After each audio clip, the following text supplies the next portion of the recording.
جب گناہ کو حقیر جانو گے تو تم جرت کے ساتھ اس پہ عمل پیرا ہوتے رہو گے، اور یہ تمہاری بربادی کا سبب بن جائے گا۔ رسول اللہ صلی اللہ علیہ وسلم مر رسول اللہ صلی اللہ علیہ وسلم علی قبرین، آپ دو قبروں کے درمیان میں سے گزرے اور فرمایا ان دونوں کو عذاب ہو رہا ہے، ان دونوں قبر والوں کو عذاب ہو رہا ہے، اور عذاب کوئی بڑا گناہ، انہوں نے قتل نہیں کیا، پڑوسی کی بیوی سے زنا نہیں کیا، ان کا اس قبر کے اندر عذاب کا سبب کیا ہے؟ ایک نمیمہ کرتا تھا، چغل خوری کرتا تھا، لگائی بھجائی ادھر کی ادھر، ادھر کی ادھر، اس کو اس کے خلاف بھڑکایا، اس کو اس کے خلاف بھڑکایا، یہ چغل خور تھا، یہ غیبتیں کرتا تھا، یہ چغلیاں کرتا تھا، اس چغل خوری کی وجہ سے اس کی قبر کے اندر اب اس کو عذاب ہو رہا ہے۔ دوسرا، پیشاب کے چھینٹوں سے نہیں بچتا تھا، پیشاب کے چھینٹوں سے نہیں بچتا تھا، لباس وہ پہنتا تھا جو لوگ کہیں کہ اس لباس کے اندر یہ واقعی بابو لگ رہا ہے، آفیسر لگ رہا ہے،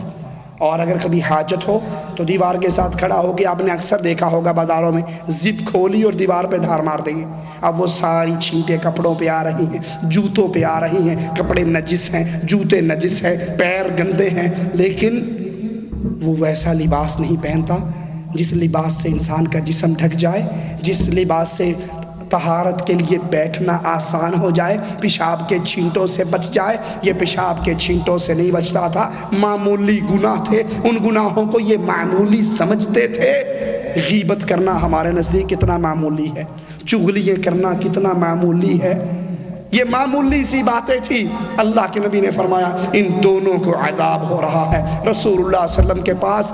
دو عورتوں کا ذکر ہوا، ایک عورت بڑی نیک ہے، پارسا ہے، متقی ہے، صدقہ خیرات، ذکر اذکار نوافل بہت کرتی ہے، لیکن اپنی زبان سے پڑوسن کو تکلیف دیتی ہے۔ رسول اللہ صلی اللہ علیہ وسلم کے پاس اس کا ذکر ہوتا ہے، آپ فرماتے ہیں ہی فی النار، یہ اپنی زبان سے پڑوسیوں کو تکلیف دینے والی، پڑوسیوں کو گالیاں دینے والی، پڑوسیوں سے لڑنے والی، ان کی غیبتیں چغلیاں کرنے والی، نوافل نوافل بہت کرتی ہے، سنو یہ آگ میں ہے، یہ آگ میں ہے۔ دوسری کا ذکر ہوا، یہ فرض نماز پڑھتی ہے، فرض روزے رکھتی ہے، فرضی کام کرتی ہے، لمبے چوڑے صدقے خیرات نہیں کرتی، لیکن پڑوسی اس سے بڑے راضی ہے، پڑوسی بڑے خوش ہے، کسی کو گالی نہیں دیتی، کسی کے خلاف زبان درازی نہیں کرتی، کسی پہ تہمتیں نہیں لگاتی۔ رسول اللہ صلی اللہ علیہ وسلم نے فرمایا کہ یہ عورت اللہ کی جنت میں ہے۔ پانچواں سبب جس کی وجہ سے انسان کو اس ناگہانی حالات کا سامنا کرنا پڑے گا کہ ایک شخص بڑے نیک عمل، اور یاد کر لو ایک بات رہ گئی آپ کو سنا دوں، یہ زبان کا استعمال انسان کو بڑا سوچ کے کرنا چاہیے۔ حضرت عائشہ رضی اللہ تعالی عنہا جو صدیق کائنات کی بیٹی صدیقہ، محبوب الہ کی محبوبہ، نبی کی محبوبہ اور نبی اللہ کے محبوب، صدیق اکبر کی بیٹی اور خود صدیقہ کائنات، جس کی براءت 7 آسمان کے اوپر سے نازل ہوئی اور قیامت تک قرآن کی آیات بن کے پڑھا جاتا رہے گا، اس نے اپنی ایک سوکن کے بارے میں کہا تھا، چھوٹے قد کی، ٹھگنے قد کی۔ اللہ کے نبی نے اس کو عام نہیں سمجھا، فرمایا عائشہ تیری زبان کا یہ جملہ اگر میں سمندر کے پانی میں ڈال دوں وہ بھی کڑوا ہو جائے۔ ہم آج کل وہ لنگڑا، وہ کانا، وہ موٹا، وہ چھوٹا، جو مرضی نام رکھ دیں، وہ بھئی گالی دینا بھی ہمارے ہاں بڑا آسان ہے، غیبتیں کرنا بھی بڑا، یہ چھوٹے چھوٹے گناہ ہم سمجھتے ہیں، لوگوں یہ چھوٹے چھوٹے گناہ انسان کی بربادی کا سبب بن جاتے ہیں۔ پانچواں گناہ جس کا ذکر ایک حدیث میں آتا ہے، ایک شخص بہت نیکیاں کرنے والا مگر وہ حقوق العباد کے اندر ڈنڈی مارنے والا ہوگا، لوگوں کے حق نہیں ادا کرتا ہوگا، لوگوں کے ساتھ اس کے معاملات ٹھیک نہیں ہوں گے، یہ مسکین ہے اور قیامت کے دن یہ برباد ہو جائے گا۔ قیامت کے دن اللہ نے انصاف کا ترازو لگانا ہے۔ مسند احمد کی حدیث پہ غور کرنا، انسان اور جن کو تو دوبارہ اٹھایا جائے گا نا جنت یا جہنم کے لیے، لیکن جانور تو دوبارہ نہیں اٹھائے جائیں گے۔ جانوروں کے لیے تو جنت جہنم کا کوئی چکر نہیں۔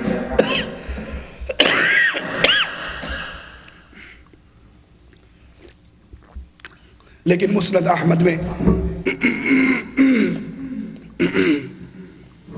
رسول اللہ صلی اللہ علیہ وسلم کا فرمان ہے، اللہ 2 بکریوں کو اٹھائے گا۔ اللہ اکبر، انصاف میرے اللہ کا دیکھیے، 2 بکریاں اٹھائی جائیں گی، ایک بکری سینگ والی، ایک بکری بغیر سینگ والی۔ سینگ والی بکری نے بغیر سینگ والی بکری کو دنیا میں مارا ہوگا، اللہ ان دونوں بکریوں کو پھر اٹھائے گا، بغیر سینگ والی بکری کو اجازت دی جائے گی کہ تو اس سینگ والی بکری کو مار کے اپنا بدلہ لے لے۔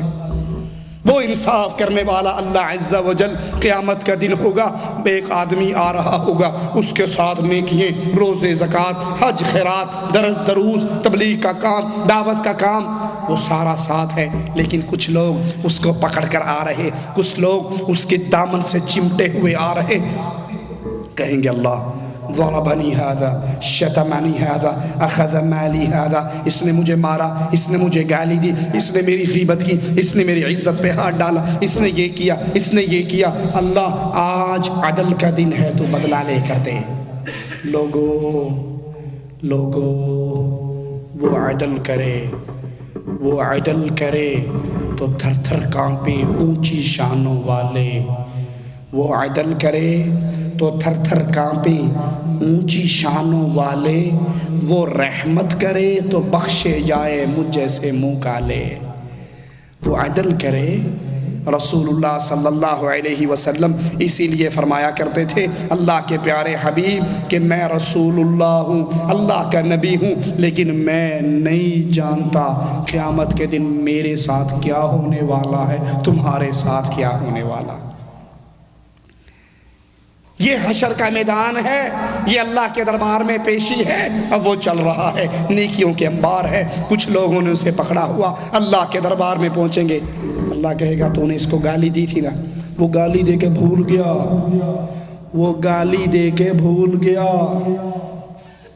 احصاہ اللہ نے اس کا احصاء کر لیا، اللہ کے ہاں وہ نوٹ ہو گئی۔ وَنَسُوا، یہ کرنے والے بھول گئے،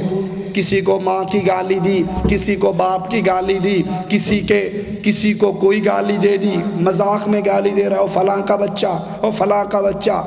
جانوروں کے نام پہ اس کے باپ کا۔ رسول اللہ صلی اللہ علیہ وسلم نے فرمایا لعنتی ہے وہ شخص،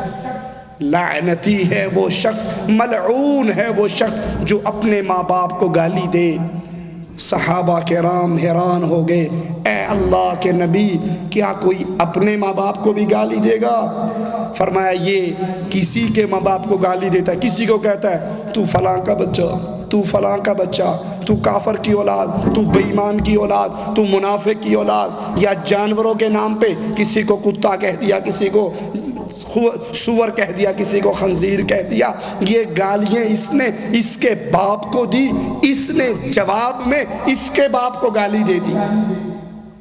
پھر سننا، صحابی رسول کہتے ہیں اللہ کے نبی کوئی بدنصیب اپنے ماں باپ کو گالی دے گا؟ کہا نہیں، یہ کسی کے ماں باپ کو گالی دیتا ہے، کسی کو کہتا ہے تو بے ایمان کا بچہ ہے، تو بے غیرت کی اولاد ہے، وہ جواب میں اسے کہتا ہے کہ تو بے غیرت کی اولاد ہے۔ فرمایا یہ اپنے ماں باپ کو گالی دلوانے کا سبب بنا۔ اگر یہ اس کے باپ کو گالی نہ دیتا، وہ اس کے باپ کو گالی نہ دیتا، جو اپنے ماں باپ کو گالی دلوانے کا سبب بنے، اس پر اللہ کی لعنت برستی ہے۔ یہ ملعون ہے، یہ ملعون ہے جو ماں باپ کو گالی دلوانے کا سبب بنے۔ تو اس کا کیا حال ہوگا جو بیوی کے پیچھے لگ کے ماں کو گالیاں دے، جو بیوی کے پیچھے لگ کے ماں کو گھر سے نکال دے، جو بیوی کے پیچھے لگ کے باپ کو اولڈ ہاؤس میں جمع کروائے، ایدھی سینٹر میں پھینک آئے کہ اس بڈھے کی کھانسی ہمارے رات کے آرام میں خلل کا سبب بنتی ہے، وہ بدنصیب کس حال میں ہوگا؟ مسکین آ رہا ہے۔ اللہ کے نبی پوچھتے ہیں صحابہ سے مسکین کون ہے؟ فرمایا یا رسول اللہ صلی اللہ علیہ وسلم جس کے پاس درہم نہیں، دینار نہیں، مال نہیں، یہ مسکین